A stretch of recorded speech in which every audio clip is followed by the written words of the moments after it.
Hey, everybody. Welcome to Odd and Untold, the podcast where we talk about all things strange and spooky. This week, I'm returning to Pennsylvania for a couple of reasons. Few reasons. One, you guys seem to love the Pennsylvania episodes. I've been doing a lot of Pennsylvania stuff, especially last summer, and you guys have loved them all. So I'm doing some more Bigfoot sightings in Pennsylvania. Reason number two, we had an audience member, Beekeeper85. He commented or she commented on the last episode, McKean County, the Bigfoot in Pennsylvania, McKean County, and said that there had been sightings in Amish country in Lancaster County and York County, not Lancaster, it's Lancaster, as I'm so often reminded by someone in my life. And so I wanted to look into those reports and just see what was going on there. And I found a few, not a lot, and they're older reports, but they're interesting. So we're going to get to those. Thirdly, this past weekend, I went down to a small paranormal convention down in Lancaster uh, and met some authors and some ghost hunters and met this awesome paranormal group, Slice of the Paranormal, Stephen and Christy. They were awesome. We talked for a long time. I'm going to link to their YouTube channel down below, so we could give them a look and subscribe. They're really cool people, very nice, very enthusiastic. Love talking to them. And they're like me, they're a paranormal group, but they don't just do ghost hunting. They've investigated the Jersey Devil and Bigfoot and all sorts of things. And they're from Pennsylvania. So it was a cool trip down there and just to meet some people and network with them. So I had a lot of fun with that. And as I was telling them, like my Pennsylvania episodes get a lot of hits and a lot of views and a lot of feedback. And I've done Centralia and I've done Raystown Ray and I've done Gettysburg numerous times, Bigfoot in Gettysburg and Gettysburg ghost stories and UFOs in the Poconos. So a lot of Pennsylvania stuff on my channel, not by design, but that's just kind of how it's been working out. And I'm going to be going to Pennsylvania again a lot in the next few months and few weeks. Back to Tobyhanna and up to Knoebels Amusement Park and maybe to the Ren Fair out there, the Celtic Fling. So we'll see. But yeah, I wanted to talk about these Bigfoot sightings and Bigfoot encounters in Lancaster and York counties because it was brought up and I was just in Lancaster and near York. So let's get to those. Just a quick note before we get to those, though. My throat is hurting a little bit. I'm a little bit, I don't know if it's congestion or allergies or what, but just three stories tonight in this episode, so it's going to be a little bit on the shorter side. But two of the stories are a little bit longer, so your mileage may vary. It's only three stories, but they're a little bit longer. So let's get to some Pennsylvania Bigfoot sightings. All right, so story number one for tonight comes to us from Lancaster County, February 11th of 1994. Memory of finding tracks in the snow and the attempt to keep a record south of Quarryville.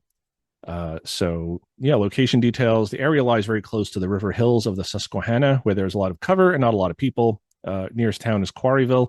Nearest road, Cook's Landing Road and Pilot Town Road. Observed. And there's a picture here of the footprint, but we'll get to that. On the morning noted, a neighborhood man was driving down Pilot Town Road around 4 to 5 in the morning when he came across large human-like footprints crossing the road and heading into a field/wooded area. I was almost 17, and when I woke up later that morning, several neighbors were inspecting the tracks, which came from a field behind my house, through my yard, across Cook's Landing Road, into my neighbor's yard, over a fence into a wooded area, across Pilot Town Road, and into the field/wooded area. So long length of track here and going over fences and stuff. The direction of travel appeared to be southeast towards the Susquehanna River Hills.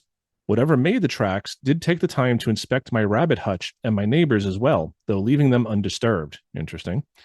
It also seemed to have walked around my neighbor's house, leaving one very good print protected by the overhang of the roof. Cool. The rest were partially filled with snow, but still unsettling due to their size and shape. The tracks were about 16 inches long, 8.5 inches wide, and 2 inches deep in the snow, and had a stride of about 4 feet. I'm including a tracing I took of the well-preserved track I found. It may seem a very incredible way of preserving the footprint, but it was the only thing I could think to do to preserve it. I traced over it exactly as it appeared in the snow. To this day, nobody knows what made the tracks. My neighbor and several other people of the neighborhood are avid hunters and outdoorsmen. They don't know what to make of them. I'm not saying this is Sasquatch, but here is the tracing. So there's a picture here of the tracing, and it's clearly looks like over 16 inches long, about 16 inches, give or take, vaguely human shaped. Uh, there's the heel here, and it looks like almost like a cloven hoof up here, two toes. Um, so really interesting, and we'll get into this in a second. Also noticed about 2 weeks after this incident, very similar tracks were reported just across the Susquehanna in Maryland. So about 5 to 8 other witnesses, the neighbors who found the prints. Other stories, he says, yes, many more. I will post them because I do believe that at one point something lived in and traveled these river hills. And I'm not the only one. Relatives and neighbors have seen and heard things over the years, though not within the past 17 years. So this happened around 4 to 5 a.m. It had snowed the previous night. There was about 8 to 10 inches of snow on the ground. Visual condition was very good at the time of the sighting. It's a rural neighborhood surrounded by deciduous woods, pastures, and fields, relatively low population of people. And we'll get into the follow-up investigation here. And this is a little bit lengthy, so stick with me. At the time of this incident, the witness was a teenager who lived in his neighborhood for a long time. Upon finding the tracks, he traced what was considered the most well-preserved one out of the series. This one in particular was under the overhang of the neighbor's roof and thus was somewhat protected from the additional overnight snowfall after the print had been made. It should also be noted that the track faced the house directly. However, the witness could not recall whether there was a window at that part of the house or not. So that's a little creepy. It's kind of maybe looking in a window. As described by the witness, it was obvious that whatever made the large tracks was inspecting the surroundings, 2 rabbit hutches, the house, etc., judging by the path that it took and how the tracks mulled around these structures before heading into the Susquehanna River Valley. While this incident happened in the winter of 1994, the witness states that this area has a rich history of sightings and incidents dating back decades. So this is what my audience member had posted in the comments, of just that there are a lot of sightings in York and Lancaster. He relayed to me 2 incidents in particular. The first happened to his uncle in the early 1980s while he was plowing the field during the springtime. As he crested a rise in the field with the tractor, he noticed a creature sitting on the ground just inside of the woodline. The moment the creature became aware of the approaching farm tractor, it stood up on 2 legs and walked deeper into the woods and out of sight. The second sighting also occurred in the early 1980s on the witness's grandparents' farm, which is located in the same general vicinity and leads directly to the Susquehanna River Valley. His grandparents had given permission to some neighbors to snowmobile on their property. As the neighbors approached a lightly wooded fence row, a creature stood up, again, on 2 legs and walked down the hill towards the river and out of sight. During the mid-1980s, the area started to experience significant development, and thus these types of sightings and strange incidents began to dwindle. The last event that the witness recalls happening is the one of the snow tracks in this report. So, yeah, to get back to the footprint. So I mentioned earlier that the top of the footprint here, where the toes should be, almost looks cloven. And this reminded me of the infamous devil's footprints in Devon, England in 1855. And it was a very similar thing. There was a big snowstorm. And when the residents awoke that morning, it was a small town, much like rural Pennsylvania, I'm guessing. The residents woke up to find these cloven hoof prints all over town, going up to windows, hopping over fences, up on roofs, down off the roofs, going to, the animal pens. And this all happened over one night. It was just snowing. So these tracks were fresh and they looked cloven. And this one to me doesn't look completely cloven, just in the front, but in the back, there's this heel. It clearly looks very, reminiscent of a human shaped foot for all intents and purposes. And could this be another animal? It's probably not a bear. Bears are going to be hibernating in February. When this took place in the winter, in the snow, you're probably not going to have bear prints. And again, you have a lot of people in town who are hunters, they're outdoorsmen, they're going to recognize bear prints. It doesn't seem like there was enough time for snow melt and refreeze and then melt again, where this is often the explanation for Bigfoot prints or Yeti prints in the snow, is that it's a normal animal, and just over time, the snow will melt a little bit and then it'll freeze again and it'll melt. And by the time human beings come across it, it looks really sort of foreign or weird or like a big footprint. And it's not. It's just that a normal footprint that has been warped by the temperatures. So I find that to be really interesting. Again, not a Bigfoot sighting, but he has these couple of other stories here, where his uncle was plowing a field on his tractor and he sees this thing sitting there and it gets up on 2 legs and walks away. And his grandparents let the neighbors snowmobile on their property, and the same thing. They see this creature sitting, it stands up and walks away. Not a bear. Bears are probably going to be hibernating. Even if they're not going to stand up on two legs and walk away. They're going to get up on all fours and run. Again, bears can get up on two legs and stand for a little bit and maybe take a step or two, but they're not going to run off on two legs. So, really interesting. And yeah, these stories are older because the areas are being developed and they're not as much the wilderness and farmland and rural areas that they used to be. My parents were telling me they went to Lancaster when they were younger, like before I was born, so like over 50 years ago, and it was a tiny, tiny little town. And now it's not New York City, but it's definitely built up, and it's a cute little town, and you're not going to see Bigfoot in downtown Lancaster. So I like this story. This is a good one. I like that he has additional stories from people he knows. It just sort of adds to that mystique and that mythology that people in this area have been seeing things, standing up on two legs and walking off into the woods, or standing up on two legs and walking downhill. They're, kind of getting away from people, but they're not running on all fours. It's not an animal misidentification. And I can't imagine some guy is just in a ghillie suit sitting in the snow waiting for someone to come along. It's just really weird. The track, I don't know what to make of it. Sometimes down south, we will see alleged Bigfoot tracks that have three toes. This one looks like two individual toes. But again, you could have a little bit of snow melt. You could have a little bit of distortion if this creature is, moving quickly, and the snow could be just disturbed and not capturing the foot, the toes of the footprint as clearly as, say, like mud would. Mud is going to have a very clear footprint, where snow, depending on how tightly it's packed or loosely it's packed, could be a little bit more messy like this. So not sure what to make of this one, but I do like the surrounding stories to sort of back up this claim. So let me know what you guys think down below about this footprint in Lancaster County. Okay, so story number 2 comes to us from York County, and this happened between the years 1973 and 1976. So it was like an ongoing series of sightings. This is a shorter story, but we'll get through this. And again, you're talking a long time ago. I mean, this is like around the time I was born. So much less developed back then, much more wild, much more like farmland and creeks and rivers and hills. So we'll get into this one. So like I said, 1973 to 76 in the summer, and then November through December were the main sightings. So the location details: Peach Bottom Township, village of Delta on the Mason-Dixon line near Cardiff and Whiteford, Maryland, about 6 miles from where the Muddy Creek joins the Susquehanna River, down in a hollow south of the Muddy Creek between SR 74 and SR 851, State Route, lies a pastoral hollow near the creek where there is a clearing served by an old logging trail. During the summers of 1973 through 1976 inclusive, so all during those years, there were repeated sightings of a Bigfoot-like creature that was recounted by many of the students who attended Kennard-Dale High School and would camp and party in that hollow during the summer.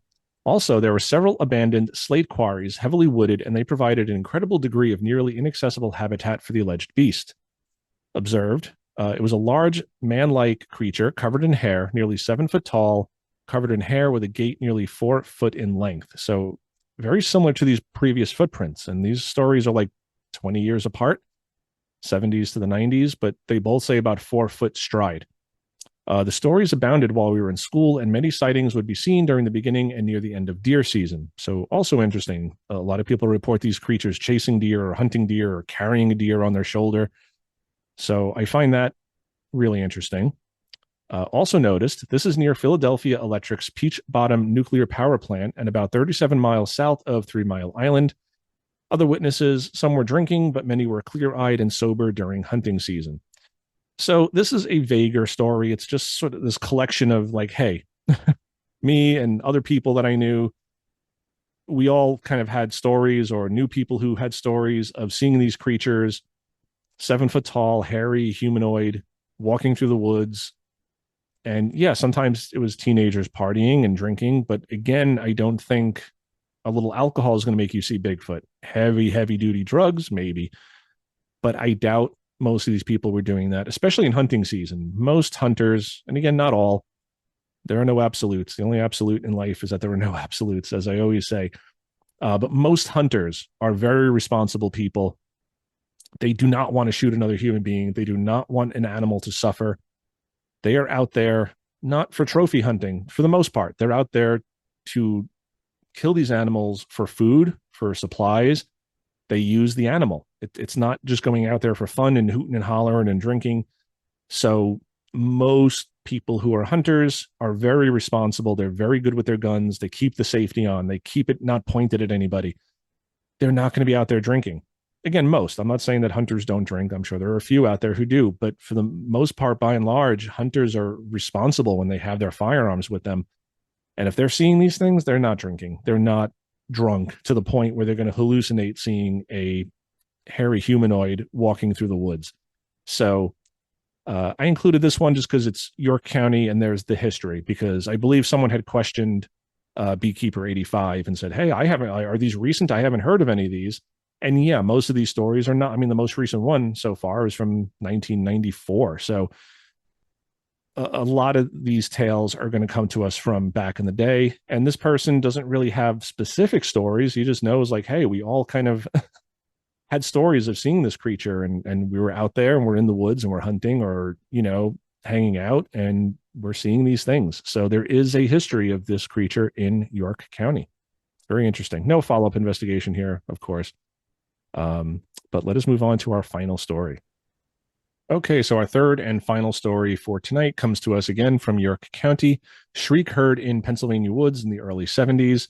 Again, this is York County. This is in the summer, 72 or 73. So again, early 70s. Nothing recent. I'm not saying anything recent on the BFRO website. And location details, he says, I would rather not have exact location listing the nearest road to respect the privacy of the family that still owns the property. So the family's still there even after, over 50 years. I've long since had a falling out with my friend at the time and don't feel he or they would like being approached about this. I like my own privacy respected, so I must accord others the same. So again, people want to share their stories, but they have to protect the identities of the people who may not want their name out there. The general area at that time was far more open farmland with some large housing developments in which I lived within a mile. There were a good deal of homes scattered here and there and others in smaller developments. A very large animal like a sasquatch could conceivably navigate or migrate through an area like this at night using farmland as its cover, but absolutely not stay very long in an area like that, even then without revealing its presence. Again, it's very flat. I mean, there's some rolling hills, but there's not a lot of cover out in a lot of these big Pennsylvania farmlands. It's just, you could go through, you could sneak through at night, but like he said, you're not staying there for very long. I can give you more specific details on topography. Farmland opens up eventually much more to the north with a state park, Gifford Pinchot, at the north end of the county. Southern end of York County, where the sightings occurred, is a more likely area given in terms of what I've read of similar topography of other sightings then. Also much more rural and forested in the 70s. So yeah. Nearest town is York, more specifically Manchester Township.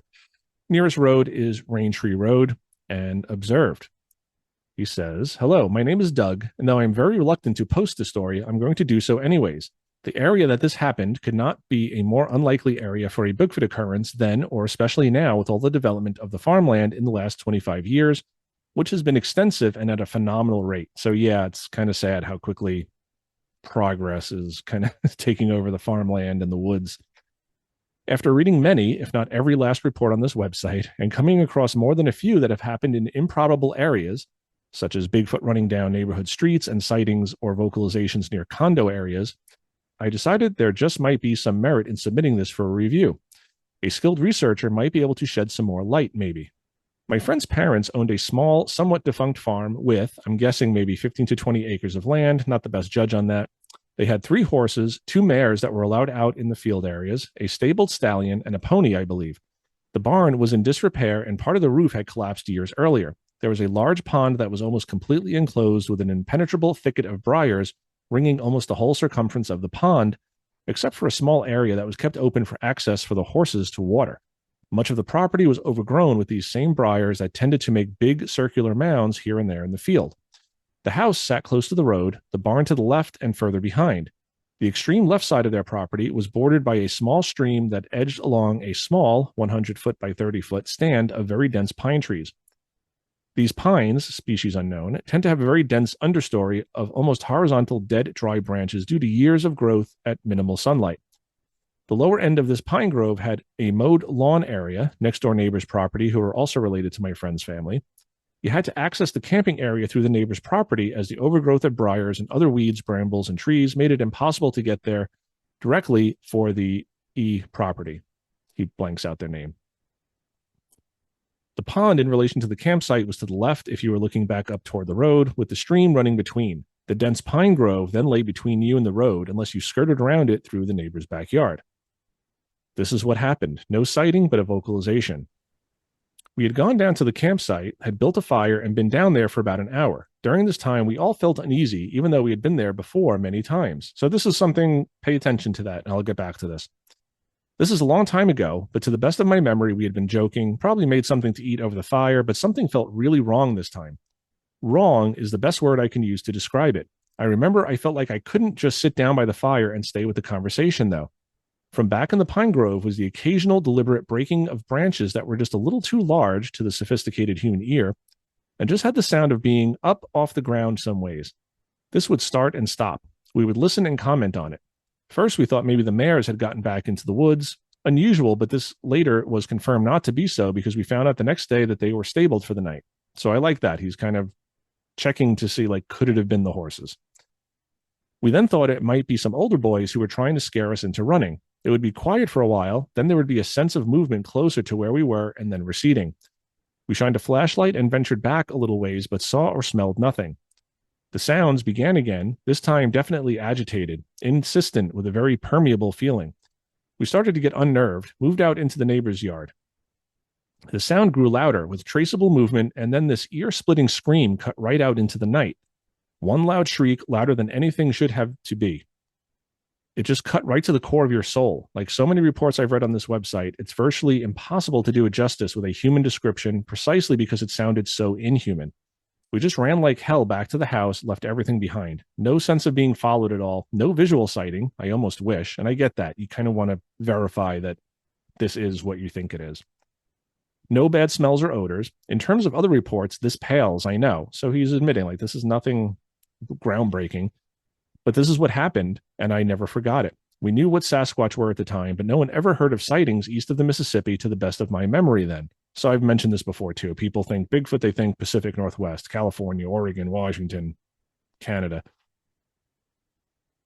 We kind of joked that maybe that's what our unseen friend was. Years later, when I read and saw the reports from the southern part of York County, the report on file with your website, did I ever give any serious thought?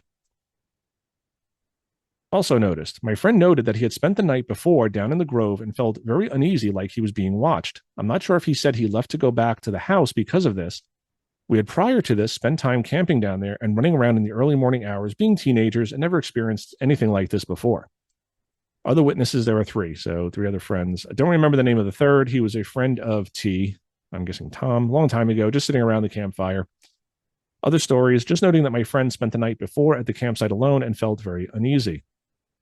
Part of the reason I am reporting this is due to the existing report about the Kennard Dale students in southern end of the county, so the previous story.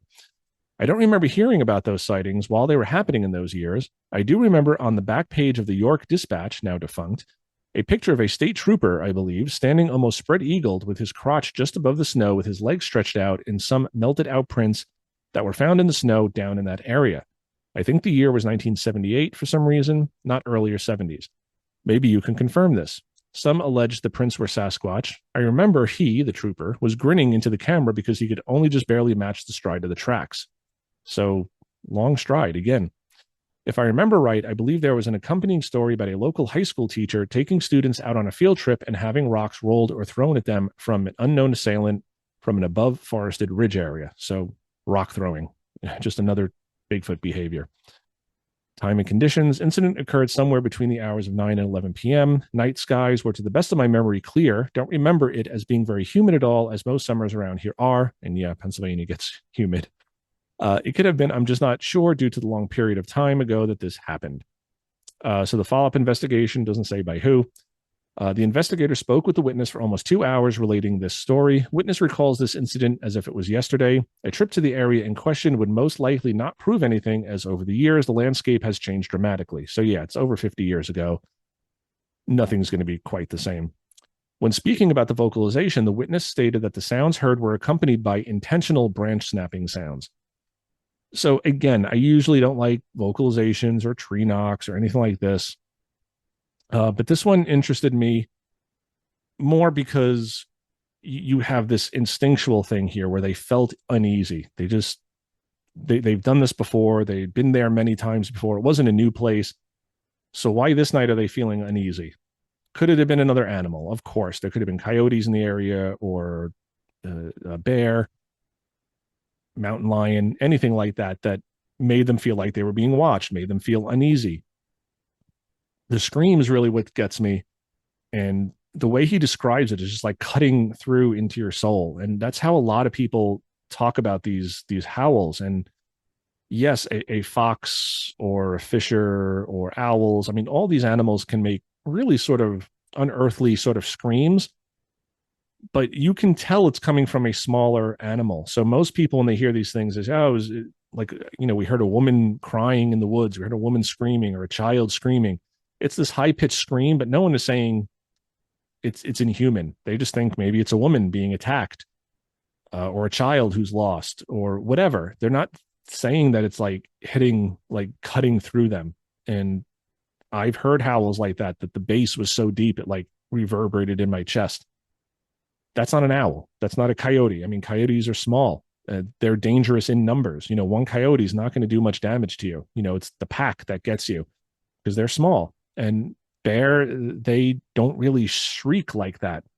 So it's weird. And the tree breaking, that's another thing. It's not the knocking, it's the branches breaking. So it's clearly something in the woods. It's not just one branch breaking, which you can say, okay, maybe there was just a dead piece of wood and it fell and it spooked them.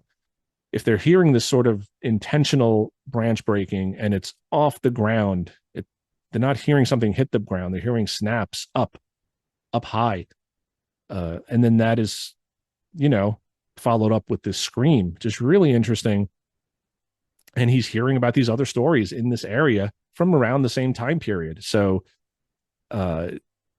he admits that this is not a great story. He didn't see anything.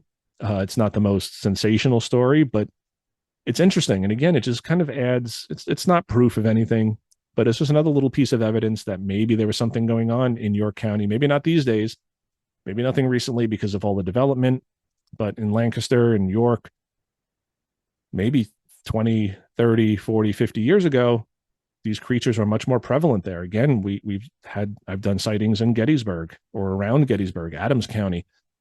And he mentions too that you hear these stories about these creatures walking down the street. Again, not of New York City, but of small towns, near condos, near really populated areas. So why couldn't they be near a farm? Why couldn't they be where these guys were camping out? It may not be the ideal Bigfoot territory, but something's going on. So really interesting. Again, I don't usually like the vocalizations and the screams and the howls, but this one was a little bit more interesting to me simply because of everything else surrounding it, the branch breaks and the instinct. I love the instinct. And I always tell people, follow your instinct. If something in you is telling you you're being watched, or to get out of there, or danger is coming, pay attention to it. Anytime I ignore my instinct, I regret it. So listen to it. And another cool story here. So we will wrap it up there for tonight. All right, everybody, I'm going to cut it short there. My voice is starting to go. My throat is hurting. So yeah, hope you guys enjoyed these stories. It just, like I said, builds on the mythos that maybe these creatures were there at some point. Maybe not now. Maybe there's no recent stories. I couldn't really find any, but there is this history of creatures being seen there, and bipeds and howls and footprints, and something's going on in Pennsylvania. Is Bigfoot in Pennsylvania? Who knows? So yeah, go give Slice of the Paranormal a like and a subscribe on their YouTube channel. Check them out. They're cool people, and hope to have them on the show at some point. They said I can go on their show, so we might do a collab at some point in the near future, but very cool people. Until next time, everybody, question everything. Is Bigfoot in Pennsylvania? Were these footprints Bigfoot, or was it a bear that just didn't realize it was supposed to be hibernating because it's February? Who knows? But we have to question these things. Embrace the weird, everybody. If you have a story, please shoot me an email, jason@oddanduntold.com. I'm happy to speak to you. And until next week, everybody, rock and roll.